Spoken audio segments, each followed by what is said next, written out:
It is the 200 level. Mike Carpenter back in the basement studio on the Saturday evening. Illinois leading by 14 at halftime against Penn State at the Palestra in Philadelphia. It is the first time we've done a live stream. Gosh, it's been a while. I'm trying to actually think here because Illinois opened up Big Ten play at Ohio State. That was the last time we did it. So this is early December. We're talking about a month since we've done this. And now that we are in the heart of Big Ten play, we will be doing plenty of these, and that includes a lot of the home games, I would assume, as well. So, all things considered, doing what you got to do against a pretty bad Penn State team in a not-so-rocking environment in Philly. First thing I got to start with before we get to the box score, and this is just a concern that I think will figure itself out by year's end, but it's January now, and it still has yet to do so. I got to send out a missing persons report for Tomislav Ivicic. I'm not sure what's going on. 8 minutes, which tells me he got benched. Unless, let me check and see if he got 2 personal fouls. Maybe that was it. But in 8 minutes, 0 points, 0 rebounds. He does have 2 fouls. So it actually worked out fine because Big Z is playing pretty well. But that is the one concern I really have. Other than that, there's been a few messy plays and a few frustrating not getting the loose ball, and Penn State scoops it, and they make one of their few shots. But overall, the half-court defense is pretty good. I think the opening 4-minute section of this game showed that Illinois came in really focused and ready to go. And that is important because I think as we go through this season, it's not like this team is going to bat 1,000. It's not like they're going to be perfect. But I got to see consistency when it comes to effort, specifically on defense. And we did see that at the start of this game and really throughout, including some zone. Before we get started here in the second half, a quick rundown of the box score. Mirkovic with 2 points in 10 minutes. Ivicic, 0 points in 8. Kylan Boswell with a good start, 11 points in 16 minutes. Andrej Stojakovic, decent, 8 points in 15. Keaton Wagler being Keaton Wagler, 10 points in 13, though he does have 3 fouls. So we will watch that. And Ben Henriquez, good minutes off the bench, 5 points in 15 minutes. That includes 1 3-pointer made. And Big Z, 4 points, but more importantly, 8 rebounds in 12 minutes. Jake Davis, Brandon Lee have yet to score. Nothing for Petrovic yet either. Not a big surprise. But, when you have an opportunity to put him in, even when Keaton Wagler gets 3, that might tell you that Petrovic is not in the plans for this year. Not at all. And that's just what it is. So, it takes me back to a couple years ago or 3 years ago, the Big Ten championship team, and Omar Payne had a game that actually he helped you win at Nebraska in overtime, I think. And I was thinking, well, maybe Petrovic will have one of those. No. He's not a part of this thing, pretty much.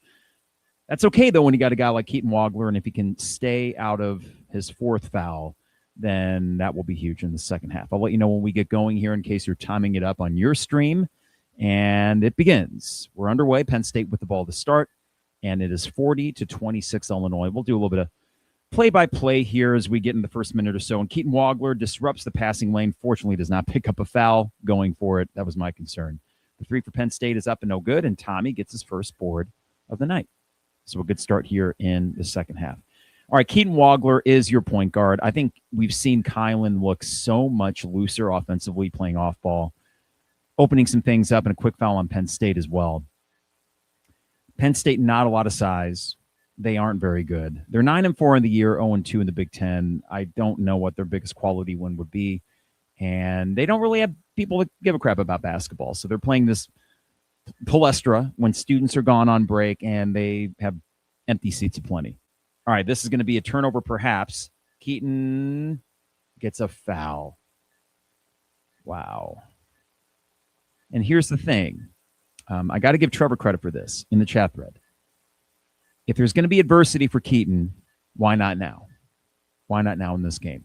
You think you can weather it, but this is adversity right here because we're going there for the loose ball. You got to have an awareness. Let the turnover be the turnover. Yeah, that's unfortunate. But now we have Henriquez out there, and we're going big. So that means Mirkovic is essentially your 3, or Henriquez is, depending, and a 3 for Penn State. Now, this is a game that I between the venue and between LaFonso Ellis calling it, and I'm not listening to the broadcast, I had texted Trevor and Isaac before saying, oh, boy, settle in, guys. We got a Palestra game and LaFonso Ellis on Big Ten Network when the much bigger game is going on right now, and that is Purdue at Wisconsin. Don't know if Wisconsin's going to be able to hang or not. Turnover, no foul called there. Stojakovic forcing things a bit. Penn State back on offense. And number 3, taking Tommy to the rim, no good, and Illinois gets the board. Fortunately, no foul down low on Illinois. So 18:35 to go. Kind of just got to get a shot here. This is going to be Mirkovic, no good. Ball goes too far for Mirkovic to get the rebound. 40-29. Penn State is going to be looking for a quick 2, and a good job by Mirkovic and a no call as Penn State's number, I didn't get that number, floats out of bounds. And Kylan finishes it. The refs are letting them play here, it looks like, except for the one foul on Keaton at the start of this half. 18 minutes to go. Penn State looking for a long 3 from number 3. Tommy was slow to get out, but it doesn't matter. He doesn't make it. 42-29 with 18 to go now. Stojakovic wants it himself. He gets stuck, but a nice feed to Mirkovic up and in. Good look. And Mirkovic hit his head on the court. He kind of flops around. He's just kind of all over the place. Long 3 for Penn State is up and good. And here's the thing. When you have a team with as much talent as Illinois, the nitpicking that comes in, I felt like despite the lead, it's like, man, are you letting Penn State annoyingly hang around? And a 3 like that and not closing quick enough was an indicator of like, all right, I know it was somewhat of a transition opportunity for Penn State, but you got to have more resistance than that. You do have no good here and a foul on Penn State. Mirkovic is going up for the putback, and I don't know if they'll call that a shooting foul. Let's see here. So Kylan was driving it in. Good take, but does not, maybe that Penn State got a piece of it. Oh, sorry, that was an old highlight. This is an old one too. But we're going to get all the sponsors and stuff at the first media timeout. But hello to everybody out there. We got a good early crowd here across the street. 3 streaming platforms, Facebook, YouTube, Twitter. A good evening to all of you. And just light up that comment section as the game goes along, and we'll make sure to hit those up along the way. Mirkovic free throw is up and good. A few misses tonight for Illinois from the line, but overall decent enough. And as I look at that, actually, Illinois from the line tonight is going to be, after this, 8 for 12. 67%, so you'd like a little bit better. This is a little bit ahead of schedule. Penn State is about to score again. The question is, do you just get into a trading bucket sort of thing here in the second half? Penn State's offense, here's a little dribble drive. No. Sitting back up the top of the perimeter, and that's from the free throw line, up and good. Not too worried about that shot. And got a question here in the chat thread from Tundra Hunter. Haven't been able to catch the game. How have they been performing? Fine. I think overall, Tundra, that they have come out with decent energy. There's been a few mistakes that have led to Penn State buckets to keep them in it. A miss here from Ben Mirkovic, but not too many complaints. I just don't want to see this get single digits and just get weirdly interesting at the Palestra, of all places. If I get told how legendary of a venue it is one more time, I might vomit. But there was a 3 for Penn State. So they're starting to feel it. Here's the thing, is as an Illinois fan, PTSD is too strong of a word, but way too many games against this joke program that have been straight up losses, and some frustrating ones along the way when you were clearly much better. Now, Keaton Wagler being on the floor, or being on the bench, for much of the second half, is going to maybe keep this within arm's reach of Penn State. Illinois' offensive possession here. This is going to be Stojakovic driving it in. He wants it. He's getting defended well. Boswell's probably just going to chuck it up. He drives. Floater's up, no good, but a putback nicely done by Mirkovic. So, yeah, it's not been an effort thing. It's just been a few messy spots have kept this from really becoming a blowout. And in fairness, college basketball on the road, to give you an example, tonight, Houston went on the road. This is Trevor that put it in the chat thread. They went on the road and won at an awful Cincinnati team by 5. 3 is no good for Penn State, and a foul on Mirkovic, but at least he was on the ground. So it's never easy. And Illinois does have some margin for error, but I really I'm tired of playing Penn State. And you know what's so funny about Penn State is I can even go back to the Big Ten champions in 2001. That Illinois team went on the road in mid-February when they were clicking on all cylinders, and they lost at Bryce Jordan Center in overtime, I want to say. Now, that Penn State team ended up making a Sweet 16 with the Crispin brothers and Jesse Klein Hurd.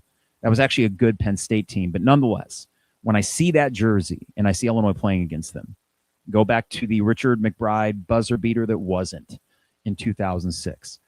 I just get the win, move on. This is a game you don't need to think about afterwards. All right, we do have a quick timeout here, media timeout. A reminder that to support the 200 level, the best way to support it, I should say, is support our sponsors. That includes Hamilton Walkers in downtown Champaign. Steak, Seafood, and Spirits. Had a great holiday dinner there just after Christmas with some friends. They took care of us. Old fashions around the table, Caesar salad, steak fries. I got the 2 3-ounce petite fillets, medium. I go medium. I know that's probably sacrilege for some steak lovers out there, but amazing meal as it always is. And Nathan and the staff took care of us, as they will with you, at Hamilton Walkers in downtown Champaign. State Farm agent Brian Hansen online at brianismyguy.com. As I mentioned on the post-Music City Bowl podcast, ran into him in Nashville, it was good to see Brian. Great dude. He's been our insurance agent now for 5 years since we bought the house back in 2020. So been taking care of us with homeowners and auto insurance bundle. State Farm prices, as you would expect. No emus or anything like that. Just good customer service. I guess they have Jake, but don't worry. Brian doesn't even bring Jake up if you're not a Jake from State Farm fan. brianismyguy.com. Dogtown Heating, Air, and Plumbing, your home's best friend. Give them a call at 217-841-4728. Join their maintenance program, which includes a furnace check in the fall, AC check in the spring. And on top of that, no overtime or weekend fees, guaranteed same-day service with Dogtown Heating, Air, and Plumbing. And finally, Owen Builders LLC, online at owenbuildersllc.com. For your next home improvement project, check out a gallery of their work online at owenbuildersllc.com. Luke and his staff are great at so many home projects, but the thing that separates them from other contractors is their ability to get things done on a timeline, their communication, second to none. That is owenbuildersllc.com.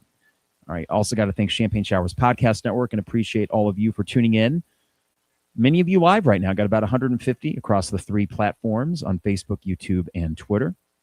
A couple comments here in the section. This is from Jacob. Hey, Jacob, good to see you. Mirkovic showed up, but Tommy still missing.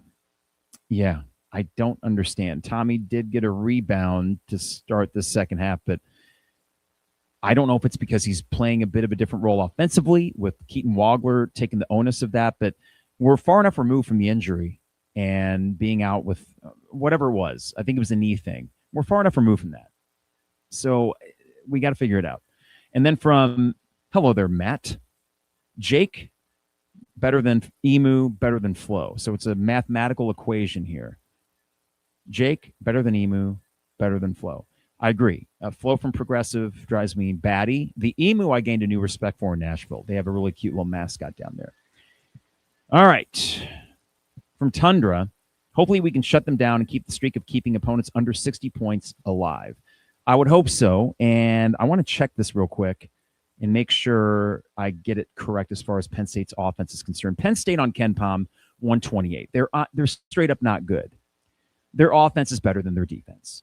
Their 85th efficiency on offense, which still is not good, but their defense is 213. And this is what I think as we're watching this, the 11-point spread makes sense.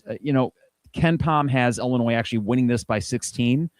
I think there's still plenty of opportunity to do just that as Petrovic is in the game.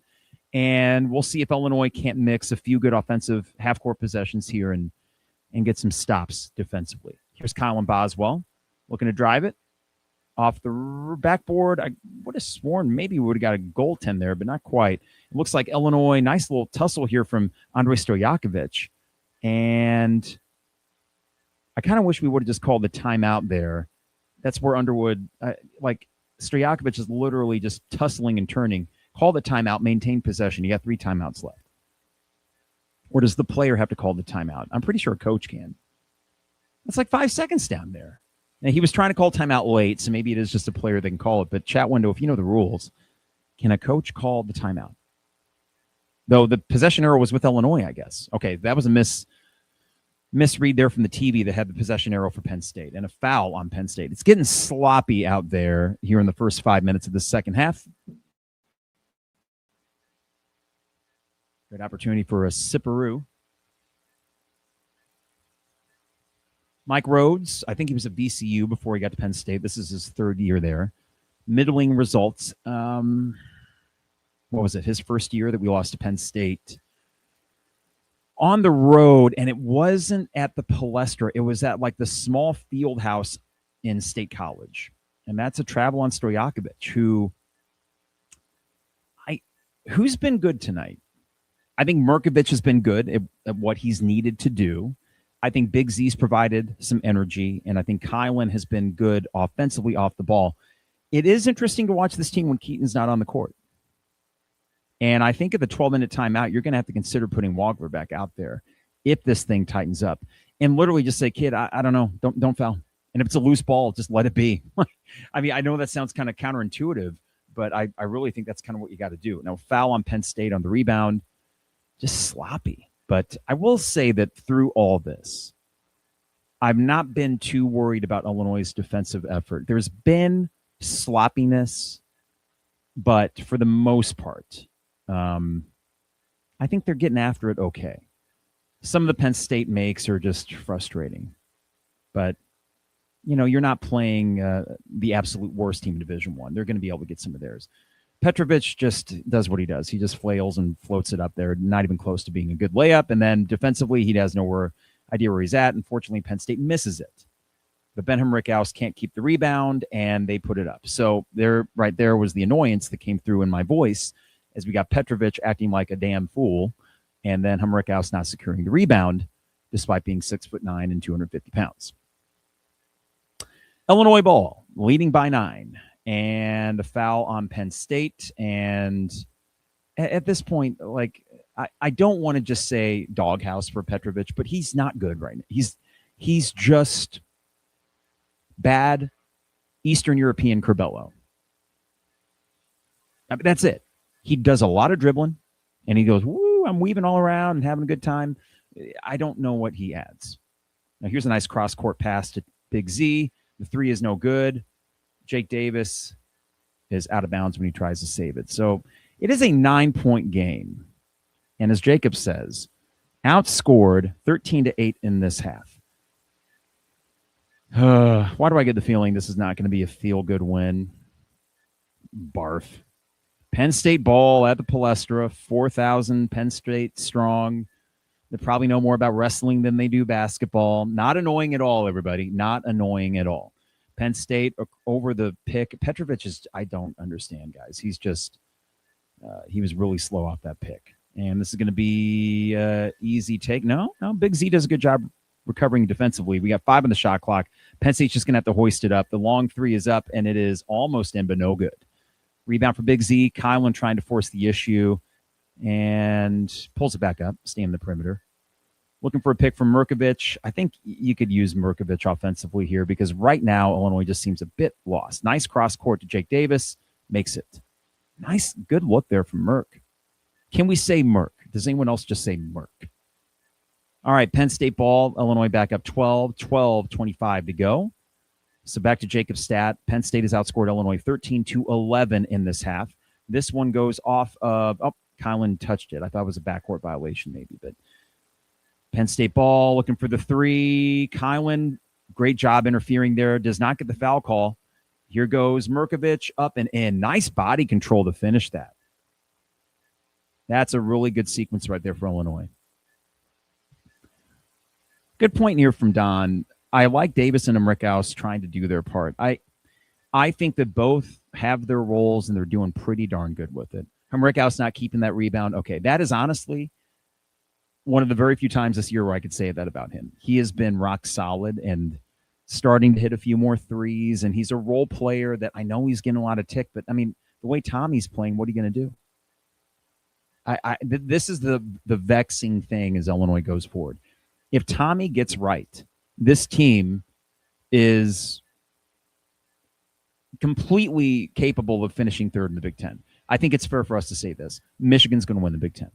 It's predetermined. They're too damn good. I hate watching Morez do what he does, but it is what it is. I won't get into that. Purdue is still, despite not being as good as they were with the 7'4" guy, Edey, right? They're still really good. And actually, I need to check that score as they're at Wisconsin. And what do you know? It's a dogfight at the Kohl Center. I forget if Illinois, I don't think we have to go to the Kohl Center, which I'm okay with. Wisconsin at home this year. Not bad.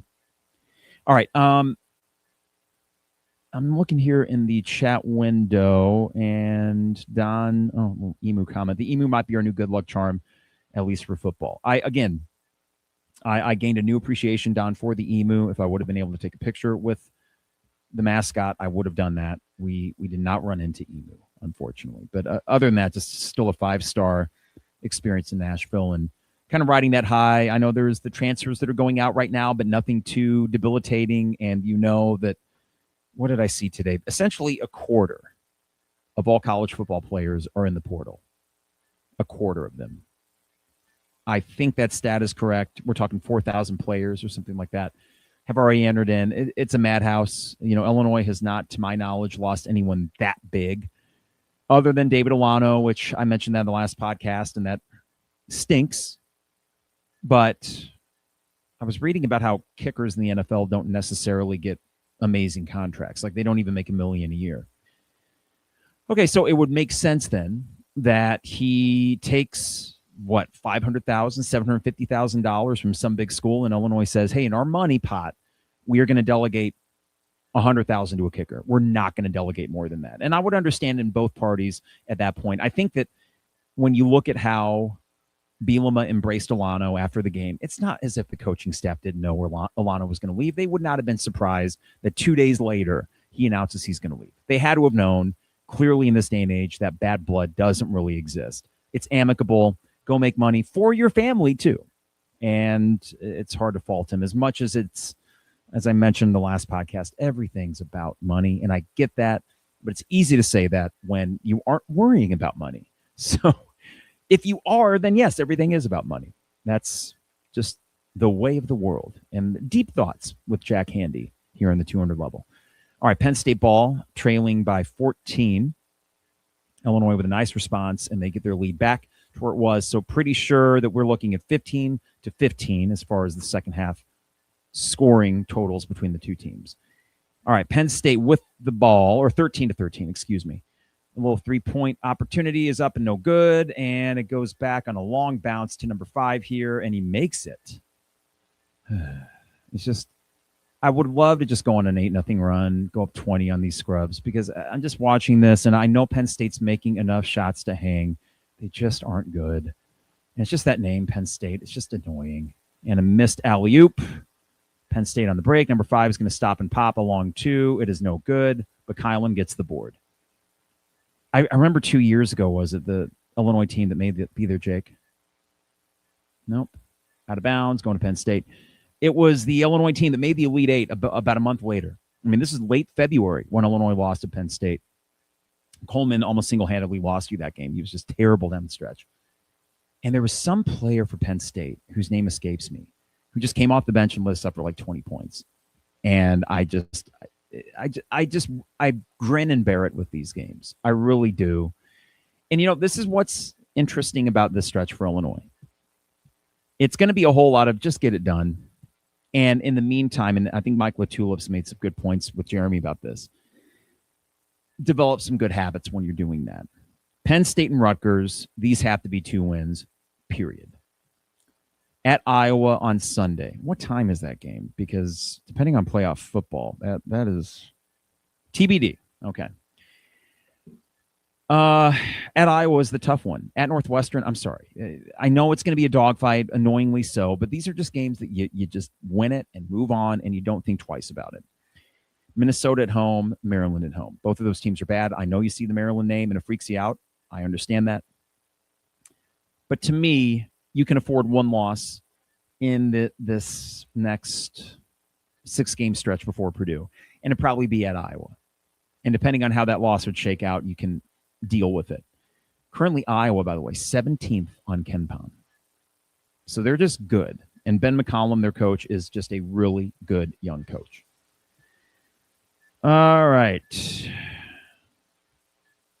See here. Oh, Don has some thoughts on Alano. I guess we should consider ourselves lucky then. I still don't like Alano bailing, especially he's from the state and comes from a pretty wealthy suburb. Don, I'm not sure. I saw the Naperville thing. I don't know if that means that his family, they themselves are wealthy. If it is about setting himself and his family up with, not having to worry about money anymore, I get it. Do I like it? No. Do I think it's kind of stupid? Yes. I do kind of think it's stupid. But there's got to be, at some point, I would think, what's the opposite of expansion? Anti-expansion, whatever it would be, not diminishing, but a collapsing sort of market for this sort of thing. I would think, but maybe not. Or there are just that many donors that are going to spend so much money, and then the prices just keep getting driven up to ridiculous proportions.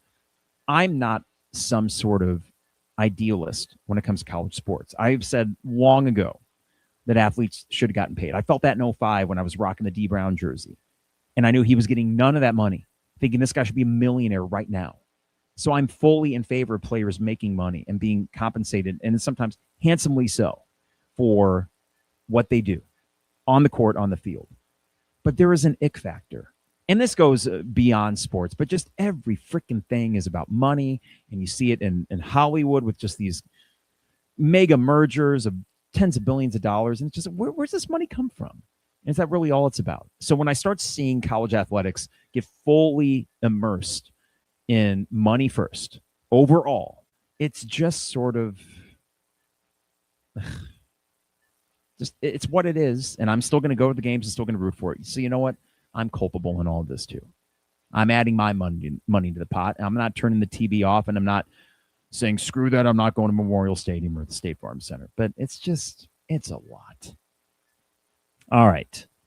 Sarah mentions Northwestern is 0-3 in conference and says that we should win that one, hopefully pretty easy. Sarah, I would hope to God, but I know our recent history against Northwestern, especially at that Walsh Ryan Arena, is not great. So just get a win. It's frustrating because Iowa is honestly the only one that you'd look at and say, if we go in there and we get a win, we would be genuinely like, yeah, pumped up about it. Everything else would just be a workmanlike, get it done. But it is a great opportunity for this team to stack wins. And after all this, they should be no worse than 15-4. They really shouldn't be. Now, Penn State doing some kickouts. Here's number 5, who's started to, he's missed a couple threes in a row. I look at him and he just reminds me of that player from 2 years ago. Not Nick Kroll. That's a comedian. Nick something. Maybe I'll text Trevor and Isaac and try to get that name. We got 10:38 to go. Big Z up and in. They're going to call it on the floor because the official insists upon that. He made a big wave with his arms. It's on the floor. I know it's not NBA continuation, but give me a break. That should be a shooting foul. Whatever. It's just, don't get me started on officials. It is what it is. They've actually called a decent game tonight. I can't really complain too much, but see, that's the thing. When I'm getting surly is when I start complaining about the officials, because I've been pretty good about not doing that. But I'm just sort of getting fed up. For example, it is 7:43. We've been on this podcast for 32 minutes. We are not even halfway done with this half. And you know that this game's not going to speed up. I enjoy being with all of you. But I enjoy college basketball games being under 2 hours. It was the only good thing about the Illinois-Nebraska game a few weeks back. And yes, I know Nebraska's good, but you still shouldn't have lost that game in the way that you did. All right, Mirkovic at the line, up and good. So he continues to have a really sneaky, solid game. Really liking this.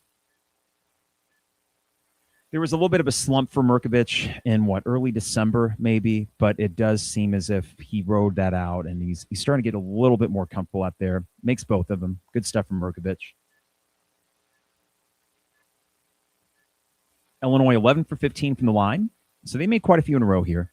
4 for 8 from the line for Penn State, so they're not helping themselves there. It is back to a 14-point Illinois lead, 55-41. Vegas sweats right now with that 16-point spread. Vegas knows. All right, here's number 5 who gets in the lane, and that is up and in. Fortunately, no foul in Illinois there. But number 5 seems to be the onus of that offense. He's creating for a lot of guys, and he is, even though he's missed a couple in a row, capable of making his own shots. Number 5 is Freddie DeLone. Sure. All right, here is Mirkovic. Kicks it out to Jake Davis, out to Ben Rickhouse, out to Kylan Boswell, working around the perimeter. Nice little pass from Kylan to Mirkovic. It goes out of bounds off of Mirkovic's legs. He can't hold on to it. All right, from Don, speaking Northwestern, I've gone the last 2 games in Evanston. The Wildcats have squeaked out a win there. I'll be there next week and hope for a win. They damn well better win, Don. I'm just got to say, man, they got to win that damn game. I'm just sick of losing to them. Steele here. Illinois with an opportunity on fast break. Big Z with a big flush. Don't say anything, Big Z. There we go. Just run down the court. Thank you. All right, so it is back to a 14-point lead with 9:30 to go. We've had almost 30 seconds of game time with no whistles. So we got that going for us. All right, Penn State looking for something on the perimeter. Nothing at the moment. 16, big guy. He's got some skills. Here's number 5 again, taking a baseline, up and good. How many does he have? I'm going to look at this box score and be very, very annoyed with how many freaking points he has. All right, 12-point lead for Illinois with 9 to go. And this guy, DeLone, only 9. I could have sworn it was more. It just felt like he was getting on a heater there. All right, so Illinois chance to extend this back to the 14 or maybe even 15-point lead. Nice pass here from Stojakovic to Jake Davis. And he gets caught in no man's land and just tosses it into Penn State's hands. I want to tell Jake, just shoot the damn three-pointer. That's what your role is. Don't get cute with it. Shoot the three-pointer. Good job by Mirkovic getting out defensively to keep 7 from shooting the 3. And we're going to have an open 3. No. Good closeout by Jake Davis to keep 5 from shooting the 3. Now he's trying to work into the free throw line. Good job by Davis defensively there. Big Z trying to keep his guy in front of him. And a nice job by Big Z to disrupt it and a rebound from Mirkovic. So good defensive possession from Illinois with 8:15 to go. Here's Stojakovic, who's been really quiet this half. And they're rotating around. Jake Davis, corner 3 is up and no good. And I thought Boswell got fouled on the rebound, but they don't call it, so it's still a 12-point lead. And here's number 4 for Penn State, taking a baseline and up and good. So we're back to a 10-point game under 8 and no Keaton Wagler. Now, here's the thing. Illinois was maintaining that lead for much of this 4-minute segment. But now when you get Keaton back in there, I assume they will, is there a little bit of frigidity? I mean, he's a freshman, so this can go both ways. Big Z wants the 3. No good, and it will go back to Penn State. So why would you let Keaton Wagler sit for 12 minutes? And it's up and in for Penn State. It's an 8-point game. Guys, does this feel familiar? Underwood is fortunately going to call timeout. Now, I see him, Rickhouse, and Tommy are going to check in. I don't see Wagler checking in, and I do not for the life of me understand this. Because the problem I have with Underwood time and time again is things go, and they go, and they go, and he waits, and he waits, and he waits. Don't let this become one of those stupid trap games. There is no earthly reason why it should be. Knock him dead. And maybe after this timeout, he'll get Wagler back in there too. But you can't mess with this. It's not about style points so much, but this has been a second half in which you got outscored by 6 against a bad team in a home neutral site. And even if they played at Bryce Jordan Center, I honestly wonder sometimes if that arena, with how empty it is, isn't just weird to play in as an opponent, where you just don't even enjoy it. And you're not yourselves because you're in a cavernous arena. All right, you're in the Palestra, which apparently is God's gift to basketball. It's the most amazing place ever created for the game of basketball, so that's good to know. And maybe the ghost of Penn Quaker past are dredging up support for the Nittany Lions, but even if they were, it shouldn't matter. You should be beating them soundly down the stretch here. It starts now. You got an 8-point cushion. Don't mess around with this. Please. I just don't understand why sit Wagler. I'm texting the guys this. This is our kind of sounding board, me, Trevor, and Isaac here. Why sit Wagler for 12 minutes? Yeah, now here's the question someone would ask, and it would be fair. Like, Carp, are you going to be this critical about everything Underwood related? No, I will try not to be. And here's the deal. I think this team came in ready to go, well prepared. And I do think often that it's not so much the preparation and the mindset going into a game. There are the stinkers. Nebraska was a stinker in both that they came out unprepared and they didn't adjust until it was kind of too late, and then you were trailing for 39 minutes of that game, or whatever the crazy amount of time it was. This is a game where it's the inverse of that, where you came out ready to go. You had a good game plan. You tried some zone in the first half to throw Penn State off when they got on a little bit of a slight run, let's call it. Now you have Penn State's offense has adjusted to your defense, and they're scoring at will. If you were to tell me that Keaton Wagler is this important to the defense as well, okay, well then that starts to make sense for him having been on the bench this whole time. But nonetheless, come on, man. You have enough dudes to not let this Penn State team make this a game. You had them dead to rights, but you never got more than 14 points ahead, right? You never were able to quite shake that, because even when you had opportunities to do that, you'd get a miss, and then they would get some loose ball, carry them off the rim, and they'd put it back, and you're thinking, oh, God, So it's what it is. But look at this here. Field goals in the second half. Illinois 6 for 17. 6 field goals in the second half against a god-awful defense. Keaton Wagler runs this show. Keaton Wagler is the straw that stirs the drink. Keaton Wagler, to my eyes, is on the court. Okay, good. Because you're going to need him, and then just tell him, I don't know, don't play defense or whatever. Just put him on the scrubbiest of scrubs on Penn State and just don't let him pick up number 5. All right, here's Tommy, back up to Kylan. We're back with the starting 5 except Mirkovic and for Mirkovic. The 3 for Kylan is up and no good. Ben Mirkovic gets the board. He has been Johnny on the spot with those this year. All right, fresh 20 for Illinois. Keaton Wagler looking to create. He finds Boswell. Boswell back up to Tommy. Over to Stojakovic. Has to drive here. Don't like him taking threes, but he might have. No, he's driving it. You're just going to have to launch it up. Shoot it! So out of a timeout, you had the ball. At least you ran 50 seconds off the clock, but you have a shot clock violation. Penn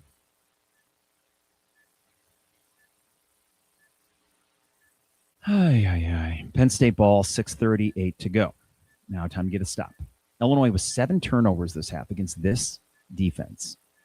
Ken Palm's not going to like that. The 3-pointer for Penn State is up and no good. Now, I don't know if the defensive game plan was for Tommy to not close out on number 3 at all.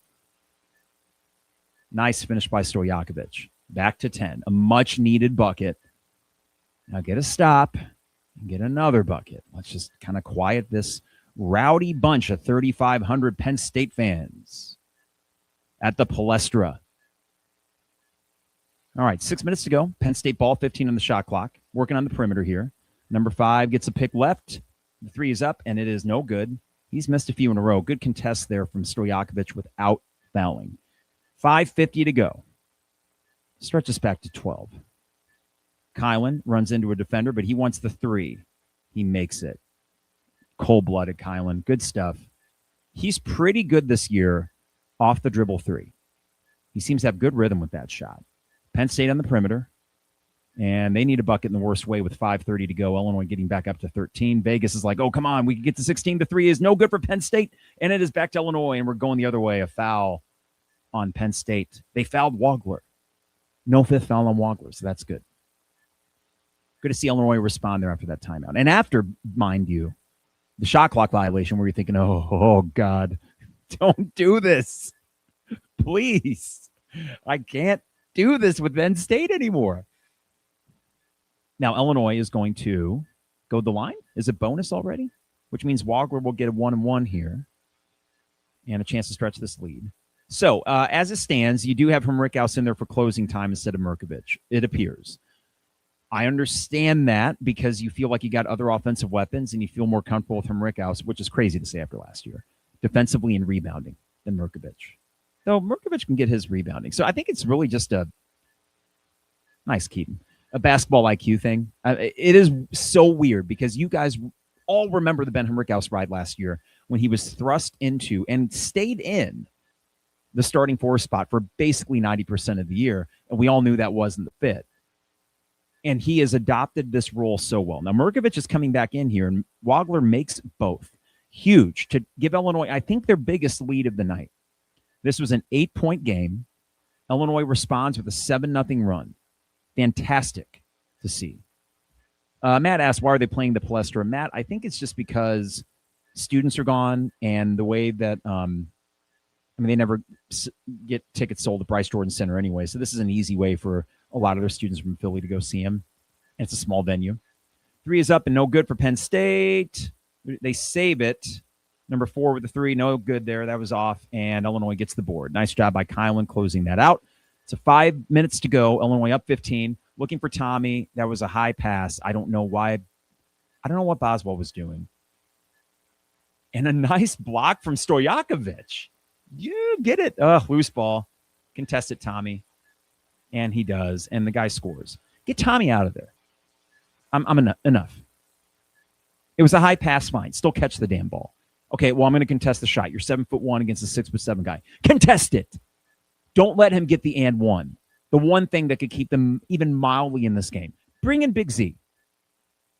Get his freaking head right, because this is not about, he had a knee injury back in November. He's been bad. Like, he's no-show time and time again. At least Big Z has a freaking pulse out there. I mean, just send a message or something, because I would much rather have Big Z out there than Tommy right now. Eli Rice completes a 3-point play. I guess he's tall too, but give me a break, man. Eli Rice, 6'8". So you got 4 inches on him. Block the damn shot. Keaton gets fouled, and we get a break there. But he will go the line to shoot 1-1. I'm sorry to get frustrated at a kid. But I mentioned earlier the money thing. We are not in the old, it's a scholarship and that's it. We are now in paid semi-professionals. You're in year 2 with this program. You're 7'1". The knee injury was 8 weeks ago. Figure it freaking out already. I mean, if I don't see urgency from a player, then put in Big Z. Legit, because he's been better. Wagler makes his first. And he's going to have a score sheet that will make you think, wait, he only played 20 minutes? I mean, that's probably what it will total out to. Puts Illinois back up 13. Second free throw is up and good. All right, 64-52 with 4:37 to go. Let's see Illinois defensively here. Honestly, my onus or focus the rest of this game is going to be the defensive possessions. Penn State's going to be looking to drive and kick. And can Illinois just keep in front of these guys? Good help there from Mirkovic. And a foul on Illinois. And not the worst possession, I don't feel like. I mean, made Mingo work there. Tommy has 4 fouls. Fine. I wish he had 5. I don't care. Put in Big Z. He fouled out. Darn. We're really losing a lot if he were. I mean, sorry to say it, but just come on, dude. At least Big Z will block a damn shot. If you're trying to get Tommy right now, okay, fine. Trying to get him in the flow of the game late, build some confidence, okay. When you're up 14 on the road, I get that. Matt, who is a good friend, all told. Knee injuries are no joke. He is huge, probably a mental block. You see it a lot with injuries. Surly bastard. He's referring to me. Yeah, I'm surly. So what of it? But Illinois is still up 12 with 4:18 to go. Entry pass, nicely done. Cross country, ooh, wow. Nice couple passes there to skip it across half court. Keaton Wagler with the ball, 4:10 to go. As I mentioned, honestly, defensively for me is what I'm most interested down the stretch. Nice job by Illinois trying to get the rebounds. Don't foul Keaton. He gets the ball. He wants the timeout. I don't think he's going to get the timeout.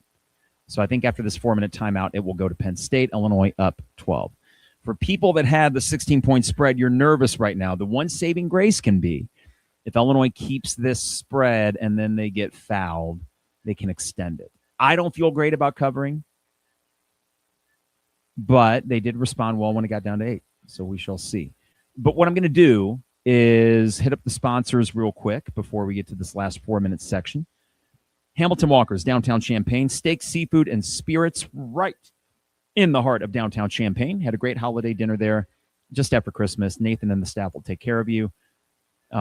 I was about to say something that's very old radio. Tell them the 200 level sent you. In fact, you can see my portrait right behind the host stand, along with Lon, Trevor, and Harry, because the owner, Andrew Libman, was fans of the Tay and Carp show back in the day. So you got all of our pictures signed even behind the Hamilton Walker's host stand. Not that that would encourage you to go anymore. It might actually dissuade you. But just if you don't want to look at my face while you're there, just keep your head down as you tell the server how many people are in your party. Hamilton Walker's, downtown Champaign. State Farm agent Brian Hansen, online at brianismyguy.com. Life, auto, home, business, renters, you name it. Brian is my guy, and he can be your guy as well at brianismyguy.com. Dogtown Heating, Air, and Plumbing, your home's best friend. Give them a call at 217-841-4728. Join their maintenance program. No overtime or weekend fees, guaranteed same-day service with Dogtown Heating, Air, and Plumbing. And finally, Owen Builders, LLC. Online at owenbuildersllc.com.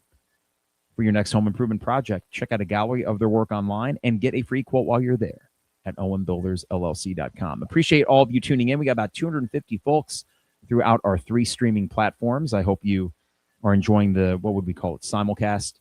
And all in all, you know, you're doing what you should do on the road. The few kind of nitpicks I would have individually, Tommy's struggling. It's a concern. It's January. Time to go, but want to get him in a groove here, especially in these next 6 games before it gets pretty difficult with the schedule. Keaton Wagler, clearly a difference maker. The plus-minus, I'm guessing, will be egregious when we look at it after the game. I am imagining he's like a plus 16 or some gaudy number like that, because they were plus 14 with him, and then they got down to 8, so then they added another 6. So we'll see. The plus-minus with him is going to be really interesting. If anyone happens to have a box score that has that ready to go, I don't know if there was any real-time stats on plus-minus, but I would be interested by that. Do we? Oh, we do. We do have a right here. Look at this. Plus-minus. All right, I'm going to give you 5 seconds to guess Keaton Wagler's plus-minus. It's not a perfect stat. 21. Keaton Wagler is plus 21. Good God. Sarah, you got that there. In 16 minutes played. Again, imperfect stat, but when you see it and feel it, and then you see a number like that and it doesn't shock you, that tells you a lot about that kid. All right, 3:50 to go. 12-point lead for Illinois. Penn State will be, I assume, looking for some threes here. And a reach-in on Boswell that they call for a foul. What's frustrating about that is the reach-in resulted in the ball popping right out. So I'm thinking, well, how much skin was actually made contact with there from Boswell? But that is Illinois 6, so you did have a foul to give without putting them at the line. Can't be as handsy now, but I don't mind that attempt there. All right, Penn State ball. 3:50 to go. Number 4 up top looking for a pick. Left, right. He kicks it over. The long 3 from 11 is up and no good. And Mirkovic can't hold on to the board. Now, Big Z is back in there. I do wonder, man, what is Mirkovic's rebounding tonight? Because his plus-minus was only +5. I mean, Mirkovic has 8 boards, 3 offensively, so he just didn't corral that one. Not worried about him on the boards too much, but Penn State with another opportunity here. Number 5 gets the inbounds. They kick it back out. Is Illinois showing a zone look? They are. They are showing a zone look across the perimeter. And I think really trying to keep Penn State from driving inside. The 3-pointer is no good for Penn State. So the zone worked. And I don't mind. I appreciate Underwood allowing this defense to shuffle things up a bit. That is disorienting, I would imagine. If defensively you're like, oh, crap, they're in a zone. They found a shot, but not within the rhythm that they've grown accustomed to this half. So, hey, well done. I like that. And probably the last time we'll see zone this half. And a foul on Penn State. So Wagler will go to the line again. He's quite good at this drawing fouls thing. And does someone foul out for Penn State? I think so. Looks like Keaton Wagler's cousin. But then again, all these kids seem to have the broccoli kind of haircut thing going on. It's kind of the style of the times. Can't really talk because I have a shark fin on the top of my head, and I'm 39. But, yeah. That's not too bright. Well, that's more of a leaf of like a lettuce on his head. Wagler makes his first. I will say, speaking of lettuce, one time I was at in 2016, Illinois, Michigan, up in Ann Arbor in the big house, and some dude said to me, "Hey man, nice lettuce," which means hair. I had no idea what that was. So vegetation and hair go hand in hand, as Wagler inevitably makes both, because that's what he does. Illinois back up to 14. Vegas is wondering, do we cover the 16-point spread? 2:55 to go. A drive from Penn State. Good recovery by Big Z. Keeps his guy in front of him. Illinois back to his own. Hard to see here the way Penn State spread out on offense. Big Z doing a good job with that guard, but the guard does sneak past and get a layup. But you made him work. He made him work. Don't hate that. All right, here is Illinois on offense. Going to take some time off the clock and probably just try to draw a foul, drive it in, or drive and kick. Pretty simple equation here with 2:25 to go. Boswell, left side of the perimeter, looking for the pick from Mirkovic. I think Boswell might just drive it himself. All right, this is an open three for Stojakovic. No good. But a rebound from Mirkovic. Kick it out. Kick it out. There we go. Take some more time off the clock as they are getting communicated to by Tyler Underwood to take their time with a fresh 20. Here's Keaton, probably going to try to draw a foul. Nope, step back three. God, if that would have went in. And another board for Mirkovic. He gets fouled. Well done, man. 2 big boards for Mirkovic. Love to see that. Speaking of broccoli cuts, now that we're in the conversation, as my buddy Matt says, broccoli cuts have been around for a long time now. I would hazard since Patrick Mahomes has played in the NFL. It just hit me, Matt. Why I'm not a big fan of the broccoli cut? Because I'm not a big fan of Patrick Mahomes. So there it goes. I cannot disassociate the haircut with Patrick Mahomes, who, in my mind, as good as he has been, is just immensely boring as an individual. And his brother and his whole family just freaking weird. And whatever. It's just, see, this is why, this tells you how good of an insurance agent Brian Hansen is. I've not let my distaste for Patrick Mahomes affect my State Farm relationship. That's how good Brian is. Brian is my guy.com. There we go. All right. 1:50 to go. It is a 13-point lead for Illinois. Penn State, half-court offense here. The drive, the kick, and a block from Big Z. Oh, foul him if you're going to foul him. Mirkovic, I think, will get it with over the back. But 2 shots coming up for Penn State with 1:43 to go. So the block there from Big Z could not quite corral it. And I like how physical things got there. And what is this? Is Mirkovic fouled out? We're going to review this because why not? You guys are not. It's a Saturday night. You guys have nothing to do, right? We're gonna review this. I am so fed up with this shit that I'm like this close to just stopping the YouTube stream because I'm so. What are we reviewing? This is just maddening to me. Okay, here is the block shot. What are we reviewing? I don't understand. It drives me nuts. I swear to God, these guys must get paid per minute because games go on for freaking ever now. It's 8:09. End it. And now we're going to have free throws, and we're going to have these guys reviewing things that don't need to be reviewed. It's just excruciating to watch sometimes. And the bane of my existence, because nothing happened. It's a common foul. So why do we review anything in the first place? I don't understand it. It's just maddening. All right. Free throws coming up. No good. Ball don't lie. Illinois ball. Ugh. It's just silly. Were they looking, I guess, to see if it's a shooting foul or not? A foul here on number 5 for Penn State, and on we go. They gave him the basket for a goaltend. Jacob, was it a goaltend? That was a clean block. Maybe he touched the rim on the way up. Whatever. My friend Matt is right. I am surly. Not really about Illinois' performance. Now it's just the circumstances around it, where it's just I want to go watch other TV programs. All right, Kylan makes the first free throw to go back up 12. Tommy back in. Big Z rocking the Io to soon move face guard. 5 blocks tonight. And both of them are made. All right, so as Jacob said, high knees is ruining the game. High knees is, of course, that ref that runs in that silly high-kneed fashion. And a foul called by the high knees ref on Kylan to extend the game. I like y'all. I like hanging out with you. I'm this close to just ending the stream. I got the button right here. I can't do this. I can't watch. And now he's explaining it. Yeah. Whatever. I mean, you could say, well, Kylan, don't play defense so hard, but come on. Just let this game end. There's 1:30 to go in this game. I feel like I'm just going to start a stopwatch here to see how long this last minute 30 of action goes. So here we go. Start. Stopwatch has begun. We're going to see how long 90 seconds of game time take with this officiating crew. It's an 11-point game. I'm running out of things to say. I mean, so I apologize if this is not the most, how would one say? There's a foul. All right.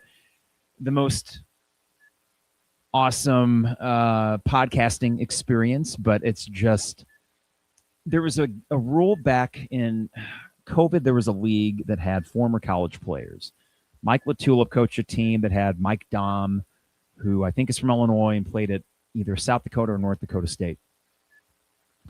And there was some rule at the end of games. Stojakovic makes his first. Some rule at the end of games that when you got to a certain point level, the next, like, it would only take you 8 more points to just win the game. So what it did essentially, and I forget what the name of this rule is, it eliminated end of game foul shooting contest. They go on forever, right? And I thought, well, that's a brilliant idea. We'll never get that implemented, I would think, in college or the pros. And I understand why to an extent, because it's just an age-old part of the strategy of these games. Penn State makes a 3 and a timeout on the 4.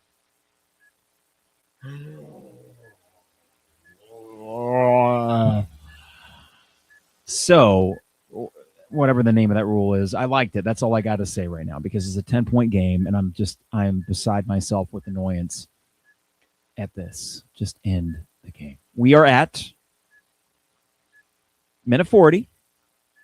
We'll see. I mean, this was from Jacob. He said over under 9.5 minutes. Matt takes the under.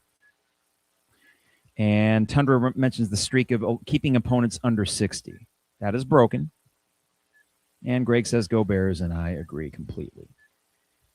All right, so we're in the huddle here. Illinois will get fouled immediately. You want to get the ball in Boswell or Wagler's hands and then get a stop. I mean, should I just keep this timer up here on the side of the stream? I'm trying to think how I could position this. We'll just leave that right. Yeah, I'll bring it up in a bit. We are 2.5 minutes. I don't think we're going to hit Jacob 9.5. But Illinois, oh boy, funky inbounds play. 5 guys along the baseline. What could go wrong? We will see. Because it looks like Stojakovic will inbound this. Okay, now one of the officials had to clarify something. Okay, I think we're underway now. Here we go. Stojakovic looking to pass it into Wagler, and he does. Wagler is looking to get out of this trap here to Stojakovic, and he passes it to Mirkovic, who is not getting the foul call. They're letting him play now, man. Letting him play. Oh, my God. Boswell sneaks out of that. Penn State just refusing to foul. What is going on here? We are not going to hit 9.5 minutes. The clock continues to run. Stojakovic misses it. There was not a single foul called on that possession. I don't understand it. The 3 for Penn State is no good. Tommy gets the board. Holy moly, Penn State's calling off. Guys, we will not even touch the 9.5 minutes. 3.5. And I think this time's just going to run down. We're going to be just over 4. What a remarkable turn of events. Illinois is not going to cover, but they are going to win, in all likelihood, by double digits. And taking care of business. Wagler is that dude. Boswell with a really good game. Stojakovic looking to take it himself up, and nope, no foul called. Will Penn State get it within single digits? Is there a net ranking thing with this? Yeah, maybe so, maybe not. Is Illinois going to shoot? Nope. They win by 8, 73-65. If we never play Penn State again, I'd be happy with it. I don't know why these games just annoy me to no end. Of course, you're playing some old basketball cathedral, the Palestra, but the ghost of Penn Quaker past do not manifest themselves into a win for the Penn State Nittany Lions, who are just plain old mid. Illinois gets the win, 73-65, and it's over. So here's what we got this week. If there's big football news, we might come out midweek, whether that is coaching changes or portal stuff. There is a game Thursday night against Rutgers, so we'll be here for the second half of that. But that is the schedule for this week coming up. Sunday is NFL Day. I've kind of lost track of what day it is, but Illinois, they got to win as they needed to, and some good things to take away, some things to work on, but this is a 6-game stretch in which they can do that. So thank you all for tuning in. I appreciate you. Before you leave, if you could like, follow, subscribe, whatever platform you're watching on, really appreciate that. And have a good rest of your evening. We will talk to you later on this week. It is the 200 level.